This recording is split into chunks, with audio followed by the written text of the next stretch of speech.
Hi friends, welcome to make your life simple with Frank episode 5.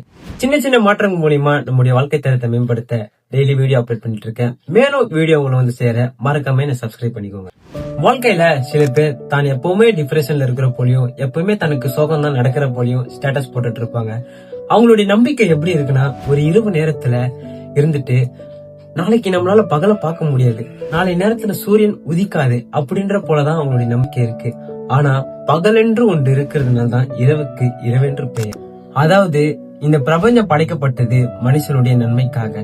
அதனாலதான் காற்று உயிராகவோ தாவரங்கள் உணவாகவும் மாறுகின்றன அப்படின்னு நம்ம போன எபிசோட்ல பார்த்தோம். அப்ப எதனால எங்களுக்கு துன்பம் நடக்குது, எதனால நான் டிப்ரெஷன் ஆகிறேன்னு நீங்க கேட்கலாம். அதாவது வெயில் என்று ஒன்று இருந்தாதான் நிழலோட அருமை நம்மளுக்கு தெரியும். அது போலதான் துன்பம் என்று நம்ம வாழ்க்கையில ஒண்ணு இருந்தாதான் நம்ம வாழ்க்கையோட அருமையை நம்ம புரிஞ்சுப்போம். இந்த ஒரு புரிதல், இந்த ஒரு கண்ணோட்டம் அந்த துன்பத்திலையும், அதாவது அந்த இரவு நேரத்துல இருக்க நட்சத்திரங்களையும் அந்த அழகான சந்திரனையும் ரசிக்க நமக்கு உதவும். மேலும் நான் எப்பவுமே டிப்ரெஷன்ல தான் இருப்பேன், என் வாழ்க்கையில எப்பவுமே எனக்கு சோகம் தான் அப்படின்னு சோக பாடல் பாடுறதை விட்டுட்டு எல்லாமே நன்மைக்கு தான் சொல்லிட்டு உங்களை சுத்தி இருக்க சின்ன சின்ன விஷயங்களை ரசிக்க பழகுங்க.